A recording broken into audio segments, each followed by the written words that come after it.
창의적 사고와 코딩 10번째 강의 영상입니다. 지난 영상에서는 사용자 경험 중심 어플리케이션 개발 단계 중에서 첫 번째, 두 번째, 세 번째 단계인 사용자 스토리, 사용자 특징 정의, 사용자 경험 분석 단계에 대해 알아보았고, 나머지 단계들에 대해서는 간략히 알아보기만 했습니다. 이번 영상에서는 그 중에서 네 번째 단계인 모형 제작 단계에 대한 내용을 추가적으로 학습해 보겠습니다. 앞에 세 단계가 문제 영역이라면 네 번째 단계인 모형 제작과 다섯 번째 마지막 단계인 구현은 해결 영역이라고 할 수 있습니다. 즉, 앞 단계에서 제시된 문제를 해결할 수 있는 방법을 찾고 구현하는 단계라고 할 수 있습니다.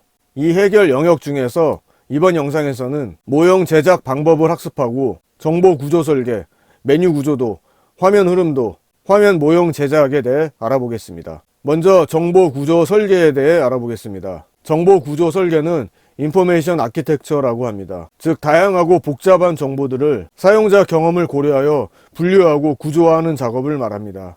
정보 구조 설계의 목적은 사용자가 원하는 기능을 잘 수행할 수 있도록 목적물의 구조를 설계하는 것입니다. 이 정보 구조 설계, 즉 인포메이션 아키텍처는 일상생활에서도 흔히 찾아볼 수 있습니다. 전철역에서 승차 위치나 원하는 출구를 찾는 행위, 도로에서 안내 표지판을 보거나 건물 간판을 보며 길을 찾아가는 행위, 도서관에서 원하는 책을 찾는 행위 등은 모두 이미 설계된 정보 구조를 이용하는 행위입니다. 이렇게 수많은 정보들을 이용자들이 찾기 편하게 조직하고 구분하고 정렬하고 레이블링하여 이용자들이 컨텐츠에 직관적으로 접근하고 업무 처리가 용이하게 정보 공간을 설계하는 작업을 인포메이션 아키텍처라고 합니다. 즉, 사용자가 정보를 쉽게 찾고 관리할 수 있게 웹사이트나 인트라넷 또는 소프트웨어를 분류하고 구조화하는 학문이라고 할 수 있습니다. 정보 구조 설계 시에 고려해야 할 사항은 크게 사용자, 컨텐츠, 상황으로 나누어집니다. 먼저 첫 번째로 사용자의 행동과 요구사항을 반영해야 합니다. 소프트웨어나 웹사이트를 만들어내는 제작자의 관점이 아닌 사용자의 시각에서 정보의 구조화를 논해야 합니다. 주 사용자의 연령, 지식 수준, 직업 등의 특성과 요구사항을 고려하여 정보를 잘 탐색할 수 있도록 설계해야 합니다. 두 번째로 컨텐츠는 사용자가 이용하는 서비스의 핵심이 될 정보의 종류, 정보 표현 방식, 기존 매체의 정보 전달 구조,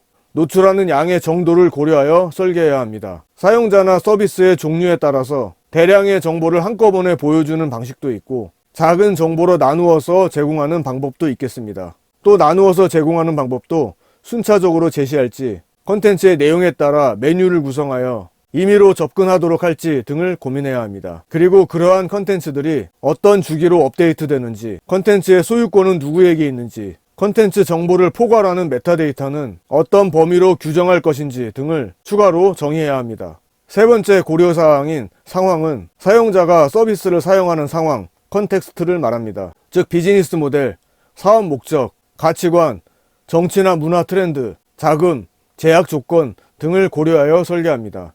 이 세 가지 구성 요소의 관점에서 인포메이션 아키텍처를 다시 한번 정리해 보겠습니다. 사용자들이 가진 다양한 욕구를 쉽게 해결해 주기 위해서 정보를 효과적으로 구조화해서 사용자에게 보여주어야 하며, 이것이 정보 구조 설계, 즉 인포메이션 아키텍처의 역할인 것입니다.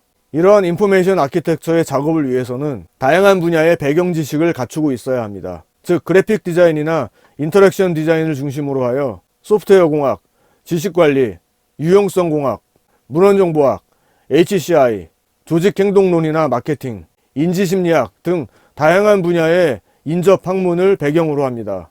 이러한 인포메이션 아키텍처의 구성 요소로는 오가니제이션 시스템, 레이블링 시스템, 내비게이션 시스템, 서치 시스템 등 크게 네 가지로 구분됩니다. 본 과목 교재에서는 이를 포괄하는 개념인 메뉴 구조도에 대해서 정리하고 있습니다. 메뉴 구조도는 화면 단위로 서비스의 구성을 정의하는 것으로 어플리케이션 서비스의 큰 그림을 구조적으로 확인할 수 있도록 작성해야 합니다. 메뉴 구조도 작성 시 몇 가지 고려사항을 알아보겠습니다. 먼저 제공할 정보의 폭과 깊이는 균형 있게 해야 하며 기준의 일관성을 가져야 합니다. 대략 메뉴 숫자는 7 ± 2 정도로 구성합니다. 두 번째로 메뉴의 깊이는 3단계 정도가 적당합니다.